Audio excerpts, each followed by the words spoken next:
40,000 కోట్లు ఇసుకలో దందా చేశాడు పెద్దిరెడ్డి. 40,000 కోట్లు దోచేశాడని చెప్పారు. మరి ₹1 తినింటే ₹1 దోచేస్తుంటే ఎందుకు కానీ యాక్షన్ తీసుకోలేదని అడుగుతా ఉన్నాను. ఏ విధమైన యాక్షన్ తీసుకోకుండా మా ఫైల్స్ చూస్తే తెలుస్తుంది మీకు ఏం రాశాను నేను అని చెప్పి. మరి ఆ విధంగా రాసినాను కాబట్టి ఈరోజు నన్ను ఏది ఎదిరించలేకుండా దాని గురించి మాట్లాడడం లేదు. ఇదే పెద్ద మనిషి ఆ రోజు ఎన్నికల్లోనే నేను రెడ్ శాండిల్ అంతా కూడా ఎక్స్పోర్ట్ చేశాను, ఆయన చేసిందంతా కూడా నేపాల్లో పట్టుబడింది, దాని మీద మేము అధికారంలోకి వస్తానే చర్యలు తీసుకుంటానని చెప్పాడు ఇదే పవన్ కళ్యాణ్ గారు. మరి నువ్వు ఫారెస్ట్ మంత్రి అయ్యావు, ఉప ముఖ్యమంత్రి అయ్యావు, మరి నేపాల్కి పోయి ఎందుకు గాను అక్కడ ఉన్న రెడ్ శాండిల్ తెచ్చి నేను చేస్తుంటే నా మీద ఎందుకు యాక్షన్ తీసుకోలేదని అడుగుతున్నాను. ఏది కూడా లేకుండా ఒక వ్యక్తిత్వ హననాన్ని చేపట్టే విధంగా ఈ ప్రభుత్వంలో ఉన్న పెద్ద మనుషులందరూ కూడా పనిచేస్తా ఉన్నారు. ఈ రాష్ట్ర ప్రజలందరూ కూడా గమనించాలని నేను కోరుతా ఉన్నాను. మీ అందరికీ తెలుసు మదనపల్లిలో ఏదో జరిగిపోయిందని చెప్పి చంద్రబాబు ఆ రోజు ఆయనకంతా కూడా డైవర్షన్ పాలిటిక్స్, చిన్నది వాళ్ళకు వ్యతిరేకంగా వస్తే మమ్మల్ని అందరినీ ఇంకా వ్యతిరేకంగా చూపించే పరిస్థితి. ఆ విధంగా ఆ రోజు ఒక డీజీపీ గారిని, సీసీఎల్ఏ కమిషనర్ను,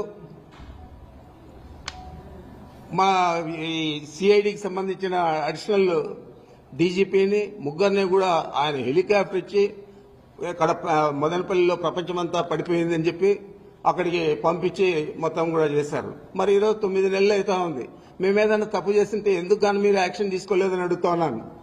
ఏది కూడా లేకుండా ఏదో రకంగా రాష్ట్ర ప్రజలందరికీ కూడా మేము దొంగలు, వైఎస్ఆర్ కాంగ్రెస్ పార్టీ అన్యాయాలు చేసింది గత 5 సంవత్సరాల్లో, మేము ఇప్పుడు వచ్చి ఈ రాష్ట్ర ప్రజలను ఉద్ధరిస్తాము అని చెప్పే పరిస్థితి చంద్రబాబు నాయుడు చేపట్టాడు.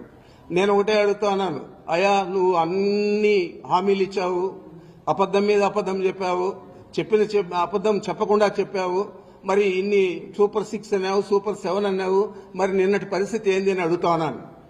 చేయలేనని తెలుసు, నువ్వు పెద్ద ఆర్థిక శాస్త్రవేత్త అని చెప్పి అందరికీ కూడా చెప్పుకుంటావు, మరి నీకు ఆ గణాంకాలన్నీ కూడా తెలియకుండా, రాష్ట్ర ఆర్థిక పరిస్థితి తెలియకుండా ఇన్ని హామీలు ఇచ్చావా అని అడుగుతున్నాను. ఇన్ని హామీలు ఇచ్చి ఈరోజు ఆయన నేను చేయలేనని చెప్తా ఉన్నాడంటే ఎంత నిస్సిగ్గుగా అబద్దాలు చెప్పి అధికారంలోకి వచ్చి ఈరోజు రాష్ట్ర ప్రజలను మోసం చేసావో ఒకసారి ఆలోచన చేయని చెప్పి అడుగుతున్నాను. ఇవన్నీ కప్పుపుచ్చుకునేదానికి ఇలాంటి తప్పుడు చర్యలన్నీ కూడా మీ పత్రికల ద్వారా, మీ మీడియా ద్వారా తీసుకొస్తా ఉన్నామంటే తప్పకుండా ఈ రాష్ట్ర ప్రజలు బుద్ధి చెప్తారు. ఈ మీడియాకు, ఈ పత్రికలకు, అదేవిధంగా నీకు అని కూడా చంద్రబాబు నాయుడికి ప్రత్యేకంగా నేను తెలియజేస్తా ఉన్నాను. ఇంకేమైనా ఉంటే చెప్పండి.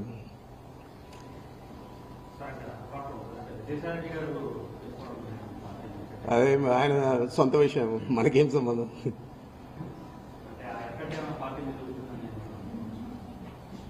ఎంతమంది పోయినా ఎప్పుడు మొదలైంది పార్టీ?